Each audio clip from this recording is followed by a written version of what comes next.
both in their infinitive form, I know I've said this a gazillion times, both are the verb to be, okay? In English, we consider the verb to be anything that's conjugated as is, are, am. So he is, we are, I am. Those are the English translations. In Spanish, though, these are split up into two different verbs. It's either going to be estar or ser. Again, these are the translations for both of these verbs, but they're used in different situations. And as I spoke about on Tuesday, estar is going to be for situations when things are changing, and ser is mainly for when things are staying the same with a couple of exceptions.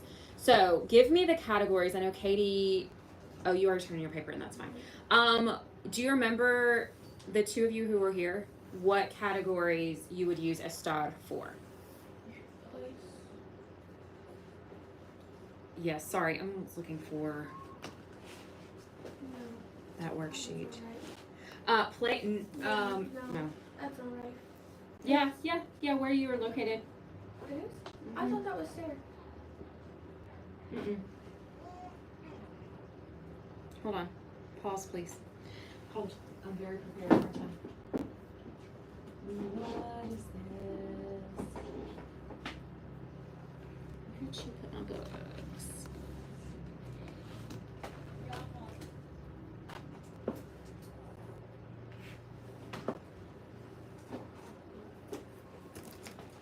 Now let me make sure I get all the list.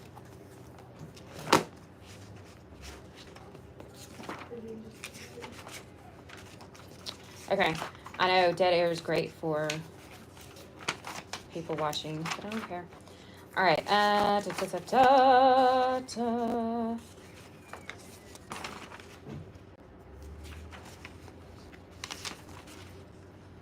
What? Where am I? Okay, all right. So, yeah, estar for location. That's the first one. So wherever you are. So if I want to say, first of all, let's conjugate these verbs.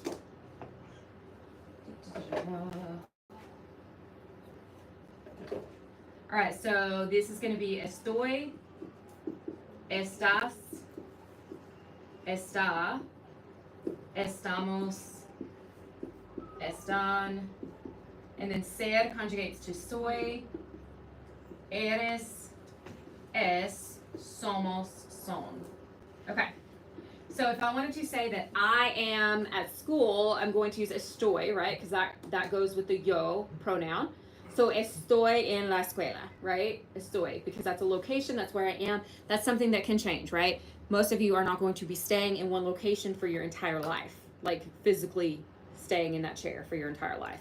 So think of estar as things that can change. The next one is health.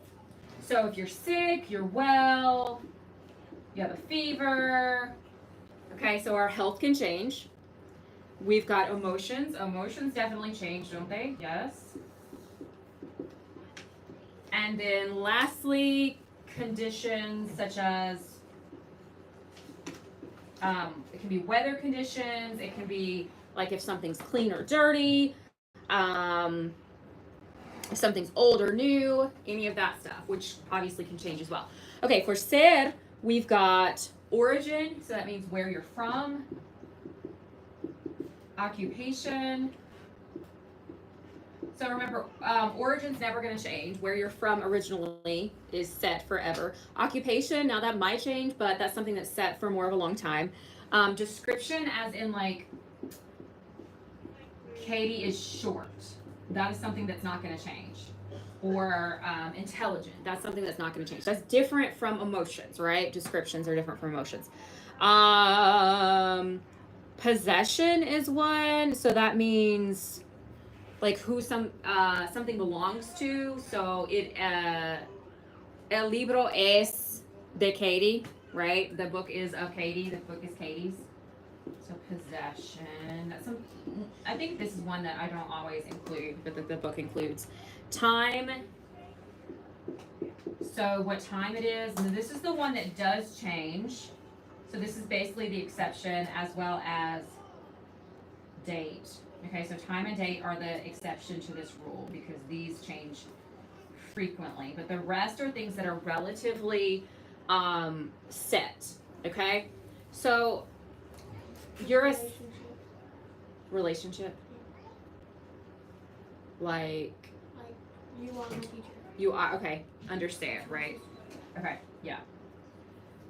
Different books and different worksheets have different categories, but yeah, that's definitely. So, what I would remember if I were you is I would remember what falls under the Estar category, okay? And if it doesn't fall under Estar, then maybe you can assume it falls under Ser. Is that always going to be the case? No, but it's a good way to start. So if you can remember LHEC, Katie, did you come up with an acronym for that? I had PL. So you had P instead of location. E.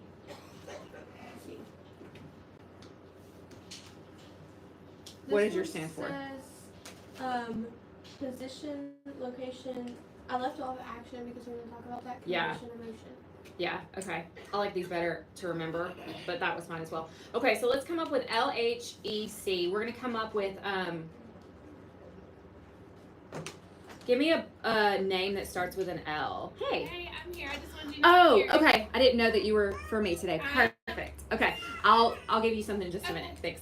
Okay, give me somebody's name that starts with an L. Logan. Logan. Okay. Logan had eaten crackers.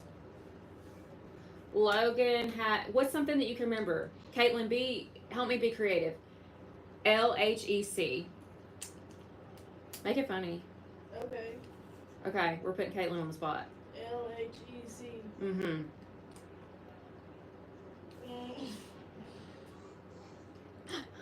Come back to me. Okay, Katie. Does it need to be does Logan? No, it can be anybody. He loves eating chocolate. Okay, Larry, he loves eating chocolate. Oh, that's good. Okay, so we're reordering it. He loves eating chocolate. He loves eating chocolate. Okay, so if you can remember, he loves eating chocolate. That might be the new one that I use. He loves eating chocolate. He stands for health. L stands for location. E stands for emotions, and C for conditions. Again, a star is mainly used if something is going to change. So let me throw some things out there and see which one you think it's going to be. Okay, if I'm going to say I am from Martin, Tennessee, do I use estar or am I going to say estoy or soy?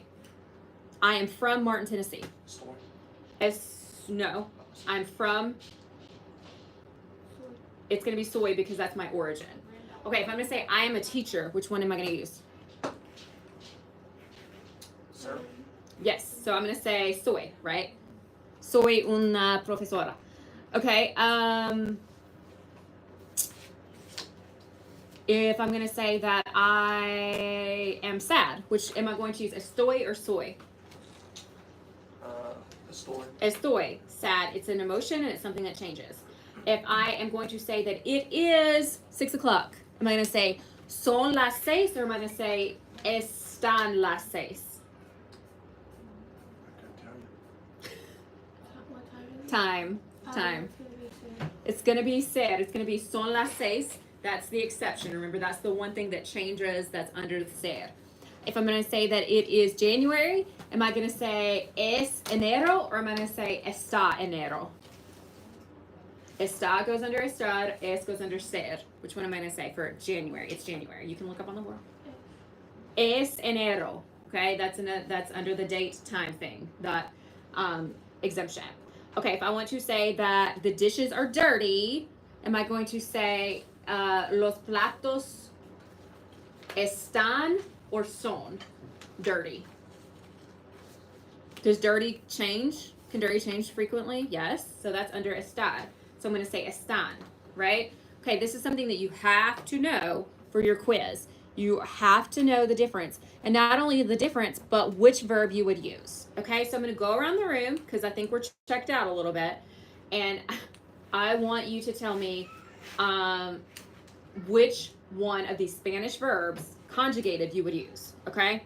So, Katie, if I'm going to say that it is 9 o'clock, which verb would I use?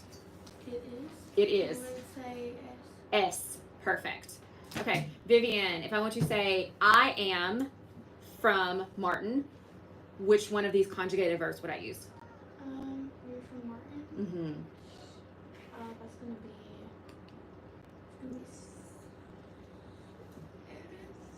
or I am. oh, Soy. Exactly. Sorry. No, that's fine. I thought because you said your. Oh, no, okay. Caitlin, let's say I'm gonna say we are sick. We are sick.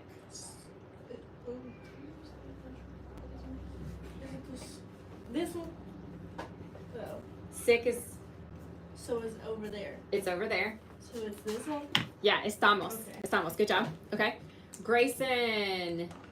Double it, pass to the next person. No. Okay. Yeah. He is a firefighter. Hello. Fine. He is a firefighter. That's an occupation.